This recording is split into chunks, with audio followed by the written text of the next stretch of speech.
रियासतें भले ही खत्म हो गई हों, लेकिन रियासतकालीन परंपराओं का निर्वाह ग्वालियर में आज भी जारी है, जिसके चलते ग्वालियर रियासत का राजवंश सिंधिया परिवार आज दशहरा पर ज्योतिरादित्य सिंधिया ने राजशाही पोशाक में शमी पूजन किया।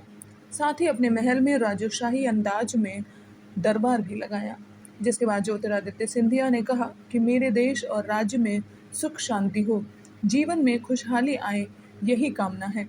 साथ ही वसुधैव कुटुंबकम की तरह मेरे देश में अमन व चैन कायम रहे। यह नज़ारा ग्वालियर के मांडरे की माता का है, जहां राजशाही पोशाक में ज्योतिरादित्य सिंधिया पहुंचे हुए हैं। सिंधिया घराने की नवीं पीढ़ी का नेतृत्व कर रहे हैं। ज्योतिरादित्य सिंधिया परंपरागत वेशभूषा में शमी पूजन स्थल मांडरे की माता पर पहुंचते हैं। लोगों से मिलने के बाद शमी वृक्ष की पूजा की जाती है। इसके बाद म्यान से तलवार निकालकर जैसे ही शमी वृक्ष को लगाते हैं, हजारों की तादाद में मौजूद लोग पत्तियां लूटने के लिए टूट पड़ते हैं। लोग पत्तियों को सोने का प्रतीक के रूप में ले जाते हैं।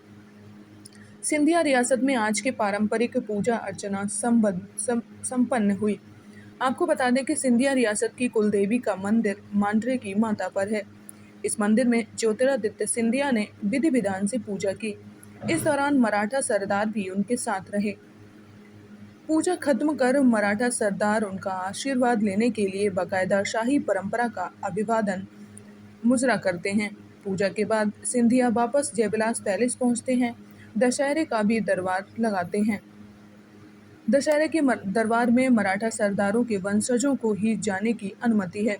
हालांकि अब कुछ गणमान्य नागरिकों को भी इस शाही दरबार में आमंत्रित किया जाता है। दशहरे की शाम ज्योतिरादित्य ने मांडरे की माता मंदिर में कुलदेवी का आशीर्वाद लिया और इसके बाद शमी पूजन भी किया।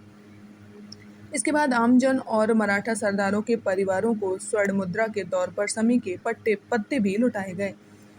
शमी पूजन के बाद जैसे ही ज्योतिरादित्य ने शमी वृक्ष से तलवार छुआई, आमजन उनके पत्ते लूटने के लिए टूट पड़े। दशहरे के दिन दानवीर दानव राज बलि ने अपनी प्रजा को शमी वृक्ष पर बैठकर ही स्वर्ण मुद्राओं के रूप में अपना पूरा खजाना लुटा दिया था। इसी प्रतीक के तौर पर सिंधिया राजवंश इस परंपरा का निर्वाह करता आ रहा है।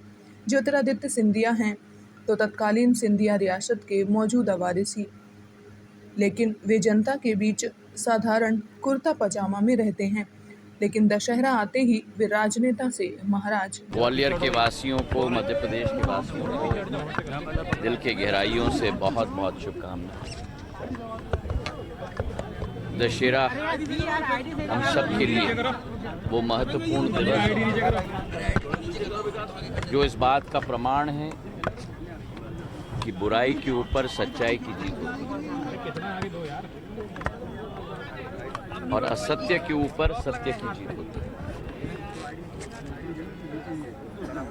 इसी पर्व के हर एक अनूठे क्षण को हम अपने जीवन में अपनाएं, उच्च मूल्य और सिद्धांतों के आधार पर अपना जीवन का ज्ञापन करें।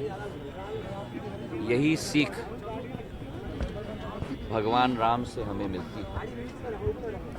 इस अवसर पर सभी को बहुत बहुत शुभकामनाएं और प्रदेश की जनता, क्षेत्र की जनता की ज़िंदगी में खुशहाली भगवान के आशीर्वाद से सदैव रहे, यही कामना आज के दिवस पर हम करते हैं। शमी पूजा विजय का कितना बड़ा प्रतीक मानते हैं? बहुत ही बड़ा प्रतीक है, क्योंकि शमी पूजन के आधार पे ही जो हमारे ग्रंथों में लिखा गया है कि बुराई के ऊपर अच्छाई की जीत और असत्य के ऊपर सत्य की जीत प्रमाणित उसी से होता है। बहुत बहुत धन्यवाद।